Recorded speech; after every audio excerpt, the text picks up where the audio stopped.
বাংলাদেশ লম্বা সময়ের প্রস্তুতি ক্যাম্প করেছে সিলেটে এশিয়া কাপকে সামনে রেখে এবং একই সাথে সাথে নেদারল্যান্ড সিরিজেরও প্রস্তুতি ক্যাম্প ছিল, স্কিল ট্রেনিং হয়েছে, সেখানে ম্যাচ সিনারিও অনুশীলন চলেছে, অবশেষে একটা প্র্যাকটিস ম্যাচও বাংলাদেশ দল খেলেছে। কেমন মনে হচ্ছে?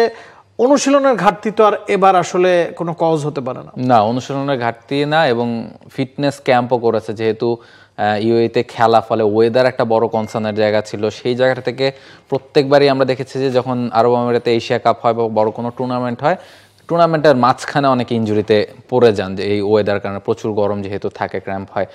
ফলে সেই জায়গাটাতে একেবারে শুরুতেই আমরা দেখেছি যে প্রায় সপ্তাহখানেকের একটা ফিটনেস ট্রেনিং হলো, তারপর সেখান থেকে স্কিল ট্রেনিং শুরু হলো, তারপর সিলেটে গিয়ে এখন ক্যাম্প করছে বাংলাদেশ দল, এবং গতকালকে একটা প্র্যাকটিস ম্যাচও খেলেছে। সেখানে যারা দলে আছেন, যারা দলে নেই, তাদের অনেকে পারফর্মও করেছেন।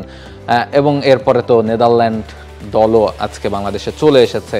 ফলে নেদারল্যান্ডের বিপক্ষে 3 ম্যাচে যে সিরিজ খেলবে, সেটা খেলেই বাংলাদেশ আসলে এশিয়া কাপের জন্য প্রস্তুতিটা নিবে। ওয়ালটন এখন দেশের সীমানা পেরিয়ে পৌঁছে গিয়েছে 50টিরও বেশি দেশে। ওয়ালটন, ঘরে ঘরে বিশ্বজুড়ে। তবে এটা ঠিক যে এশিয়া কাপের প্রস্তুতির কোনো ঘাটতি নেই। তবে ওই আরেকটা ব্যাপার যে এর আগে যদিও পাকিস্তানের সাথে সিরিজ খেলেছে বাংলাদেশ, তারপর আসলে যে কোয়ালিটি অপোনেন্টের এগেনস্টে খেললে প্রস্তুতিটা আরও ভালো হতো, ম্যাচ প্র্যাকটিস ঠিক কতখানি হলো, সেটা নিয়েও একটা প্রশ্ন আছে। এবং আপনি যদি ম্যাচ প্র্যাকটিসের কথা বলেন, আমরা দেখেছি গ্রিন এবং রেড দুই দলে ভাগ হয়ে কিন্তু বাংলাদেশ প্রস্তুতি ম্যাচটা খেলেছে।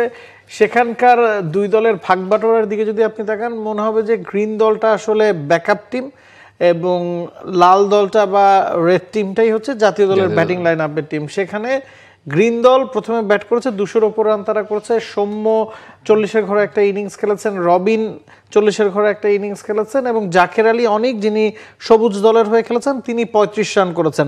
বোলারদের দিকে যদি তাকাই, ওখানে খালেদ 3টা উইকেট পেয়েছেন। জবাব দিতে নেমে যেই দলটাতে পারভেজ ইমন, তানজিদ তামিম, লিটন দাস, তাওহিদ হৃদয় ব্যাটিং করেছেন, সেই দলটা 150 রানও করতে পারেনি। এটা কি একটা সেটব্যাক কিনা? হতে পারে, টিম দিয়ে দেওয়ার পরে এই জায়গায় আসলে যারা বাদ পড়েছেন, স্পেশালি ধরেন সৌম্য সরকার, নাজমুল হোসেন শান্ত কিন্তু একটা ফ্লাইং স্টার্ট করে দিয়েছিলেন, ফলে খালেদ ভালো বোলিং করেছেন। আপনি এই জায়গাটাতে একটা তো 12 বলে 21 করেছেন, ফলে ভালো শুরু করেছেন। সৌম্য আর শান্ত ওপেন করতে নেমেছিলেন, তারা ভালো শুরু করেছেন, সৌম্য বড় করেছেন। এই জায়গায় একটা ওই যে কথা আছে যে দল থেকে বাদ পড়ার পরে মানে একটু মোটিভেশনটা বেশি থাকে, যে দেখিয়ে দেওয়া সিলেক্টরদের বা সবাইকে যে না, আমিও আসলে জায়গা পেলেও পেতে পারতাম। সৌম্যর ক্ষেত্রে আমি বলবো একটু আনলাকি, কারণ তিনি ইনজুরির কারণে বাদ পড়লেন। এরপর এসে তার তো আসলে একটা ম্যাচ খেলার সুযোগ তিনি পেতে পারতেন, সেই সুযোগটা তিনি না পেয়ে আবার এশিয়া কাপ থেকে বাদ পড়ে যাবেন, এটা বোধহয় তিনি নিজেও খুব একটা এক্সপেক্ট করেননি, এবং এটা হয়তো বা তার মনের ভেতরে একটা প্রভাব ফেললেও ফেলতে পারে। এবং সেই প্রভাব যদি ভবিষ্যতে তিনি মাঠে দেখাতে পারেন, সেটা আসলে ভালো। সৌম্য যদি কন্টিনিউয়াসলি রান করতে পারেন, সেটা আসলে বাংলাদেশের জন্য ভালো। এশিয়া কাপের পরেও বাংলাদেশের অনেক বড় বড় টুর্নামেন্ট আছে, ভালো কয়েকটা সিরিজ আছে, ওয়ার্ল্ড কাপও তো সামনে রয়েছে। আমরা বলছিলাম গ্রিন টিমটা 203 রান করেছিল 5 উইকেটে, এবং রেড টিমটা 135 রান করেছে, অল আউট হয়ে গেছে তারা। রেড টিমের হয়ে তাওহিদ হৃদয় সর্বোচ্চ, খালি তাদের হয়ে না, পুরো ম্যাচে সর্বোচ্চ রান করেছেন 56। এছাড়া লিটন দাস 33 রান করেছেন, আর বলার মতো পারফরমেন্স আসলে কারো ছিল না। তবে আপনি বোলারদের দিকে যদি তাকান, শরীফুল 3টা উইকেট পেয়েছেন, সাইফুদ্দিন 3টা উইকেট পেয়েছেন, তাসকিন 2টা উইকেট পেয়েছেন, তারা সবাই আবার গ্রিন টিমের হয়ে খেলেছেন। তো মোটামুটি দেখা গেছে যে জাতীয় দলের বোলিং লাইন আপে যারা আছে তারা এক দলে খেলেছেন, এবং ব্যাটিং লাইন আপে যারা আছেন তারা এক দলে খেলেছেন। মানে এখানে বোলারদের জয় হয়েছে, এটাই তো বলতে হবে।